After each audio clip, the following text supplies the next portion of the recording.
ما بارها در هر محافل گفتیم کاش ای امت صرف تفسیر سوره فاتحه را یاد می داشت، صرف معنا و مطلب سوره فاتحه را یاد می داشت، امت در این دیگر گونی نمی بود، امت در این بدبختی ها نمی بود. خود میگیم خود در هر رکعت نماز اهدینا الصراط المستقیم، الله بر ما راه درست راهنمایی بکن. به زبان میشه آنی که اقدام عملی بکنیم. صراط مستقیم کی را گفته؟ در خود قرآن کریم الله صراط مستقیم چی را گفته؟ توحید الله را، یک تا پرستی الله را، خاص کردن عبادت برای یک الله، ای را صراط مستقیم گفته. قرآن کریم، راه قرآن کریم ای را الله صراط مستقیم گفته. پیروی از انبیاء علیهم السلام در هر خرد و بزرگ ای را صراط مستقیم گفته. چرا نبیریم به سوی کتاب الله که هدایت بگیریم؟ امو عالم، امو طایفه، امو بزرگترین عالم که شما برش عالم میگه آیت قرآن نمیخونه؟ ولنبلونکم بشیء من الخوف والجوع ونقص من الاموال والانفس والثمرات. این امتحان الله است. شهادت حسین غم نیست، شهادت حسین افتخار است. و فضیلتی که برای صحابه دیگه در پیروی پیغمبر در جهادهای مختلف و متنوع شانه به شانه با رسول الله حاصل کرده بود، حسین رو دل حاصل نکرده بود، بچه خرد بود، نتونسته بود حاصل کنه. الله توسط امی مقابله و شهادت امو فضیلت برش داده. تو امروز غم میکنی؟ قرآن برات چی میگه؟ و بشر الصابرین الذین اذا اصابتهم مصیبت قالوا انا لله و انا الیه راجعون.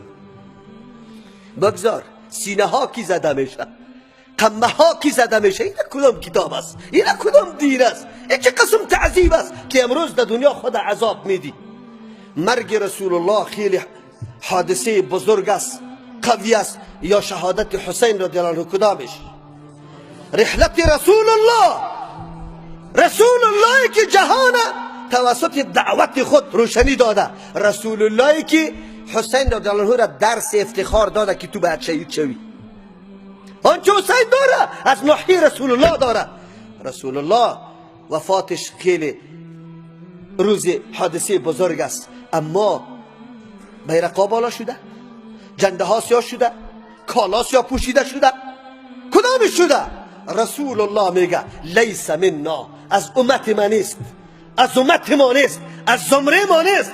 من ضرب الخدود، کسی که رویا را میزنه، و شق الجیوب، گریبانا را پاره میکنه.